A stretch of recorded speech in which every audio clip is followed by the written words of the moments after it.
Almost all Spaniards lived with the idea that we would leave very soon. My daddy would say, "We have all our things packed and we're waiting for the moment to leave. We'll leave very soon." That's to say, they did everything they could to help us not lose our connections with one another, to help us live as a community.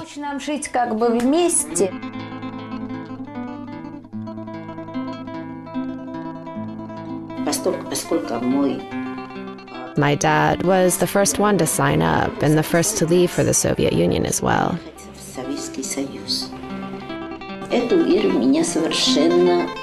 Living here, I've completely lost my faith. My uncle was a dedicated communist. To him, the Soviet Union was a beacon in the dark. So, Carmen Gonzalez. Well, young lady, you've got yourself into heaven. It was during World War II. The Spanish children had all been evacuated to Central Asia. In a way, you know, it wasn't ominous, but quite the opposite. Everyone was happy because they were dressed up in their Sunday best. But when we got on the train, everyone started crying, especially my parents. My sister, who was 3 years older than me, also burst into tears. My parents worked like that, night and day. They had to feed the family. There were already 4 children. We arrived at the Volga region, but all the Germans there had already been sent to Siberia. On the ship, we had been warned that we were moving to a place where Germans lived, and that we shouldn't dare to drink from a well or take anything from their places.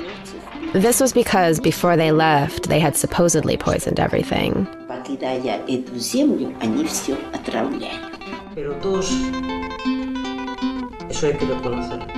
They were all getting both bread and sugar, and all their needs were met. One girl, who was about 14 or 15, forced her way through and started kissing me all over again and again, but they pushed her back out. As she was going, she held her doll out to me, and at that moment, it seemed so stunning.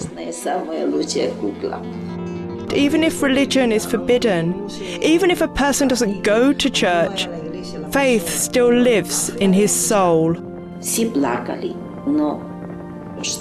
Everyone cried, but what distressed us the most was the dogs. They were constantly howling. Well, this was the most severe winter we spent in the Volga region. We all got up in our beds, almost naked, and started jumping and throwing pillows around. We'll finally go back to Spain. At last, we'll go back to Spain. As soon as I got married, I understood that I was going to spend my whole life here. I wanted to go home right away. Something happened in my soul, and I realized the exact transformation that I had wanted for so long. I went to a kindergarten, which was quite far away. There was a church that I often went to. I loved going there, and to this day I remember the experience so vividly. It was so full of peace and harmony. And my mother said, "God has forgiven me." All my neighbors told me, "There you go, you communists have shipped your children off to Russia, and now you'll never see them again."